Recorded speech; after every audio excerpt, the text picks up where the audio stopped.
Hi everyone, I'm your coach Todd Hughley, and today I'm going to talk a little bit about upper core, mid and lower, and Larry Rinker, he's the expert on this. This is just my take on it from what I've seen over the years. So before we get into it, please hit the subscribe button, like the videos, comment below, and share. Now let's get started. So thank you for all your comments on the last video. I'm going to send out the invites for the virtual remote lessons. And I have to tell you, man, that is the way of the future when it comes to golf instruction. I do 30 to 50 a week of those remote lessons.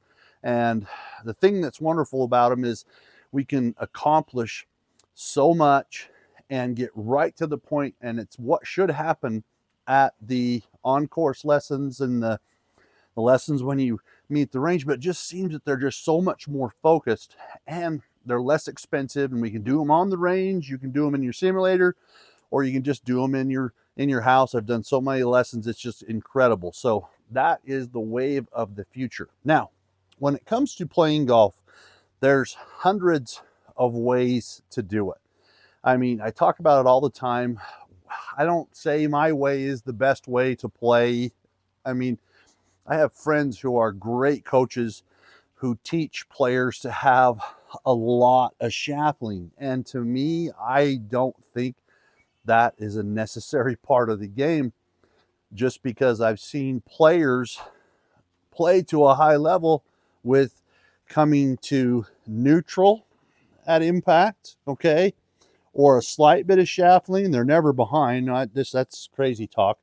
And no, their hips aren't cleared a ton. Some are cleared a little bit more. Some are very cleared. And that's where lower body, mid, and upper comes into play. Now, upper, we definitely are much more reliant on the levers, the hands, the arms, and setting the angle, arms coming down, and then the whip of the club head. No, that's not more inconsistent, because if you have the proper grip, ball position, you understand what you're trying to accomplish with your path, you can hit any shot you want to. And Tom Watson, Jack Nicklaus, just a couple legends. Rory, another example of that.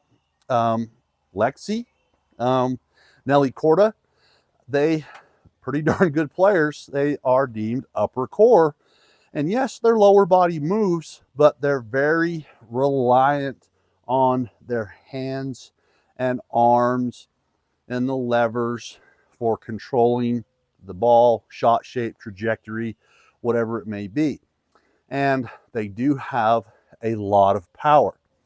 And what's interesting, just because a player's body may have good lower body action does not mean that particular player is a lower core player. Now, if that player is, we talked about shallowing the club shaft, kind of sitting and then rotating hard, Alex Noren, if you would, Fleetwood, I'm trying to think of some of the LPGA players that I see do that. They seem more to be upper core, and they really maximize a ton of their ability. You know, maybe I could put Minji Lee into that. But I think she's more of a mid-core, where she can do either, where she can shallow the shaft and run it into the golf ball and control the face either way she wanted to, and then add in the levers. Or she could hit shots where she just feels her upper body turns and she just whips the club head through.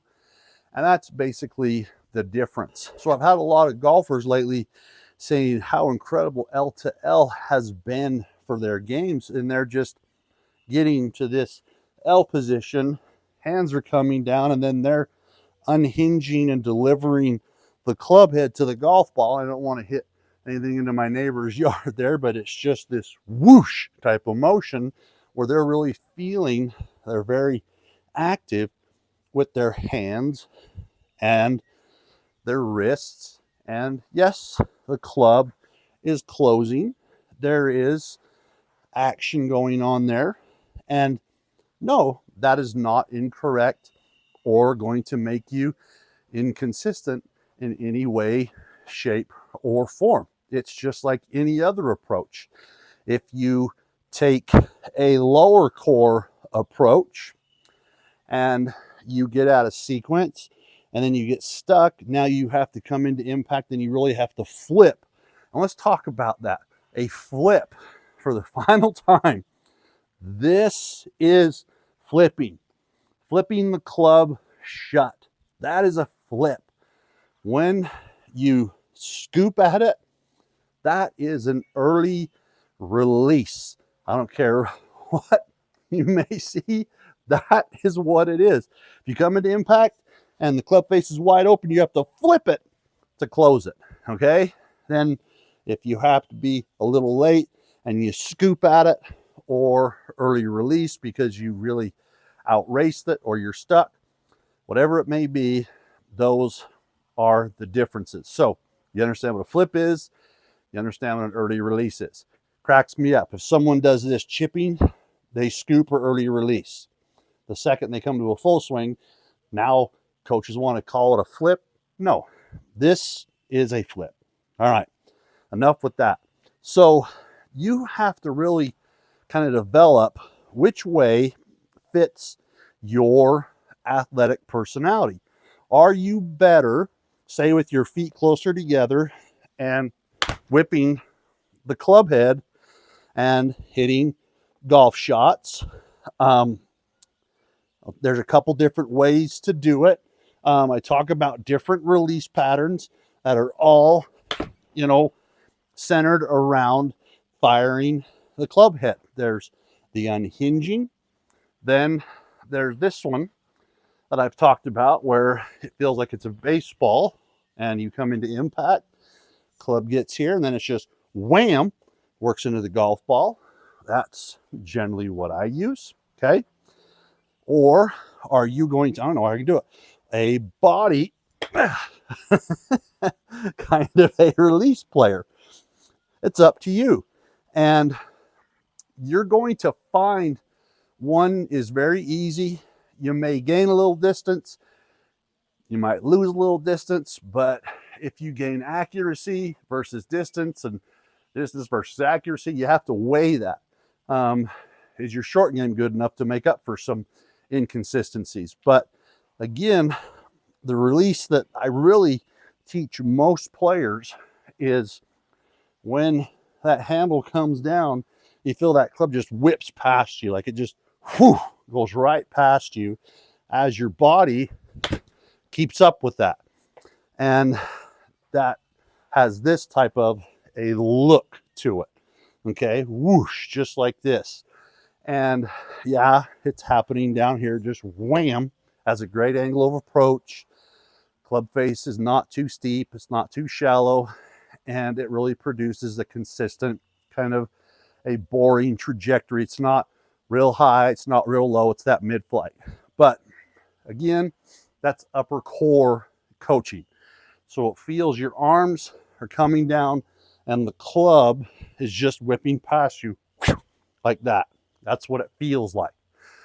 Again, it feels like the club handle might be reversing directions, which Tiger, again, Rory, Jack, the legends did this stuff. Lexi, they do it. We're talking Nancy Lopez, phenomenal player, Annika, regardless of what their body was doing, as they were coming down, wham!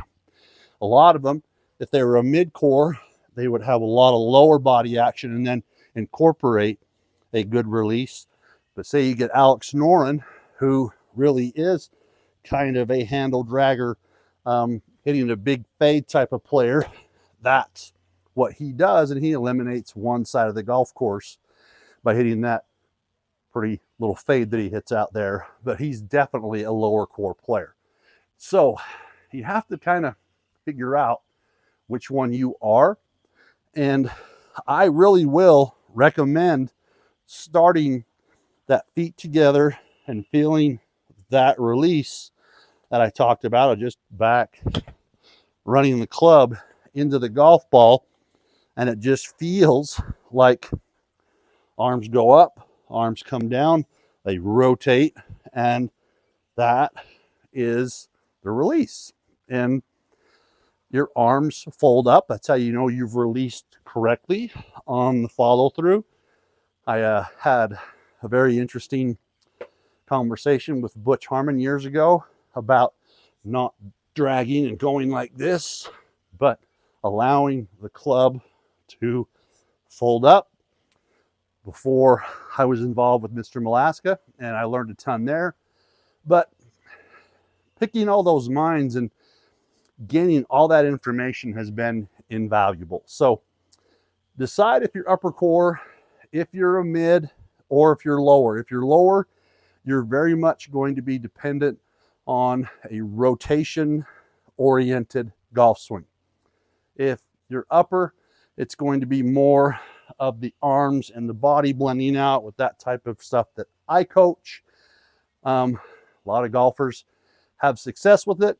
And what I find interesting is 85 or even you say maybe 90% of the golfing population is upper core. But if you go look at the coaching that's on YouTube, TikTok, Instagram, it's centered towards a lower core player. And I think that's where the big disconnect comes from, where golfers struggle. And then you also get people arguing with each other because they're getting told lower core stuff when one's actually an upper core player or an upper core coach versus a lower core player. I mean, it can get all kinds of chaos. But for the most part, you're probably going to be upper core, maybe mid.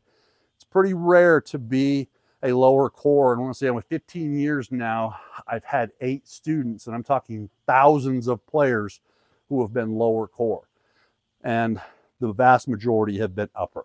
So if you have any questions on this, let me know. I hope it makes sense. And get out there, practice that release. It's going to make you a much better player.